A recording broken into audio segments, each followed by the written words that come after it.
quand on dispose comme ça d'un talent brut, on commence par quoi? On se dit qu'il faut commencer par la base, les bases, toutes les techniques. Comment on fait concrètement?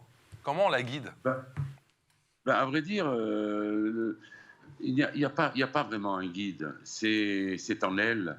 Oui. Après, c'est une question de concentration, une question Ah, d'aimer. Si elle aime, quand on aime quelque chose, on réussit. Et dans tous les métiers, c'est pareil. Quand on a envie, on réussit à ce qu'on a envie de faire. Et c'est Julia. Julia, elle fait de la danse, elle fait du cirque, elle fait de la natation, elle fait un tas de... sa maman, évidemment, elle s'occupe très très bien d'elle. C'est même c'est magnifique. Voilà. Irina. Mais justement, José, Julia l'a dit, quand elle était plus jeune, elle adorait dessiner. Est-ce qu'il faut forcément savoir dessiner, prendre des cours de dessin avant de se lancer dans la peinture?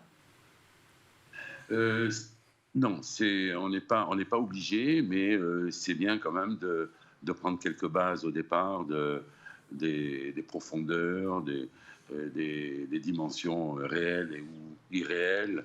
Et après, c'est l'artiste qui définit euh, la grandeur d'un visage ou d'un membre. C'est Après, je pense que c'est très personnel, hein.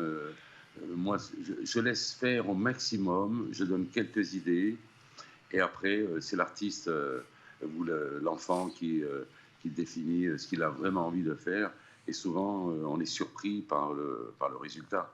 Le résultat, et ça sort d'un enfant, c'est géant, c'est géant.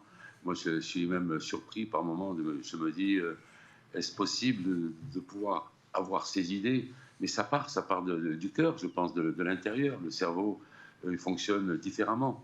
Et c'est pour ça qu'on dit un artiste est un peu fou. Enfin, peut-être pas.